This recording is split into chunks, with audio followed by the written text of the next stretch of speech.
Well, good evening, everyone. Just a wrap-up of the council meeting for Monday, May 12, 2014. A fairly long meeting tonight. It's being almost a quarter after 7.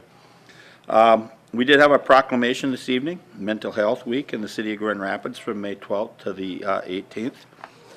Please think of that when you're out there.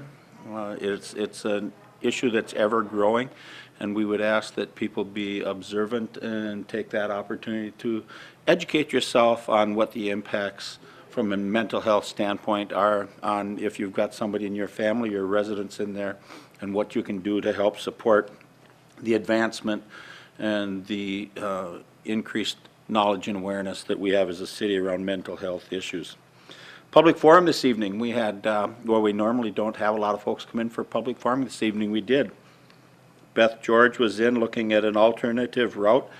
As you recall, Crystal Lake Boulevard started today. It's a project that's going to take several months. There's going to be stops and starts in there based on events at the fairgrounds. So the issue that Beth brought forward was the alternative route along 8th. And what we are going to look at is we'll have our PD and Public Works monitor that area, and if we see that there is an issue, we will certainly look at an alternative to the alternative route during construction. Burl Ives was in, looking at our park and rec plan.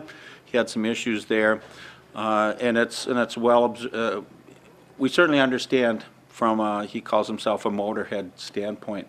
We've got a lot of trails and stuff in Grand Rapids for walking, biking, skateboarding that are not motorized trails. We do know and acknowledge that we need to do some work, not only through this park and rec plan, but other ones going forward on how we can advance motorized traffic flow for snowmobiles and ATVs north-south and east-west to take advantage of the tourism and opportunities that might be afforded Grand Rapids that we're missing out on currently by not having those routes. So as we look at improvements to trails and stuff, that we would be ever cognizant to make sure that we take motorized access north, south, east, west into consideration. And then John Schroeder came in with his application for liquor for the Grand Rapids Players. They're going to have 3 dates down at the river. As I said, the project, Crystal Lake Boulevard, started this morning. Hopefully the weather will be as good as we had last year, although looking outside it's not exactly off to the greatest of starts. But even with some poor weather, I believe that the plan is sound, and it's going to allow us the time that we need in order to accommodate the dates and the shutdowns and startups that are associated with the different events that will happen. Barb Baird gave her first department head report from the finance department, did a very nice job. She highlighted the staff, and there's been quite a change in the staff in finance over the last 1.5 to 2 years with retirements and some changing. It's not been easy, but Barb has done a yo person's job. I was going to say yo man's job, but Barb's done great out there in finance, and all the departments in one way or another touch around finance. Robin Tay came in, talked about a redevelopment grant as we look at some buildings that are in need of either being torn down and how that process can work. Julie Kennedy came in, did a update looking for the easements as it relates to Crystal Lake Boulevard.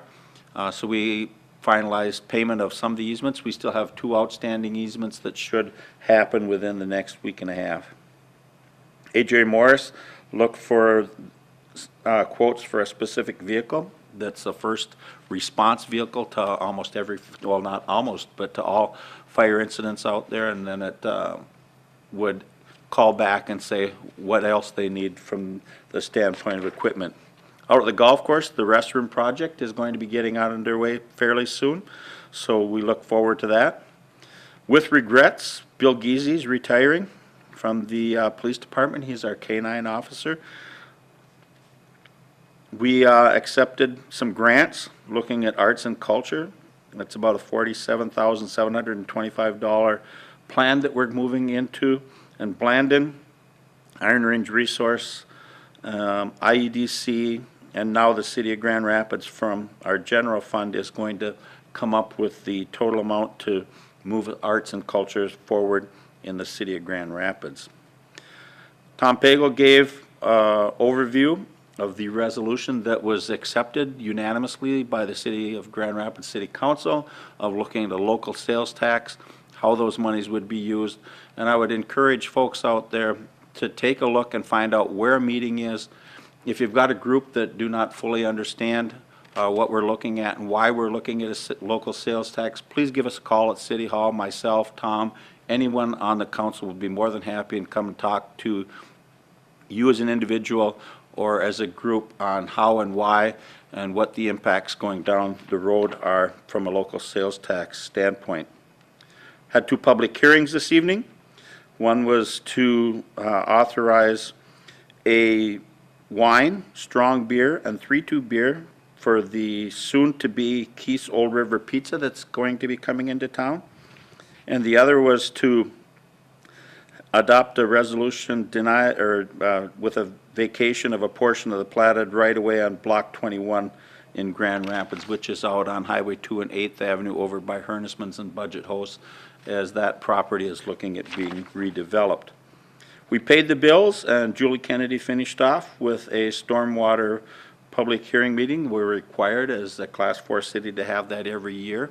And quite honestly, it was a very quick, having worked with Minnesota Power, I'm aware of what water permits are like, but it's always informative to find out how we are doing as a city what we can to ensure that quality, clean water is going into the rivers and lakes from our community. With that, we will see everyone in 2 weeks. Have a nice night.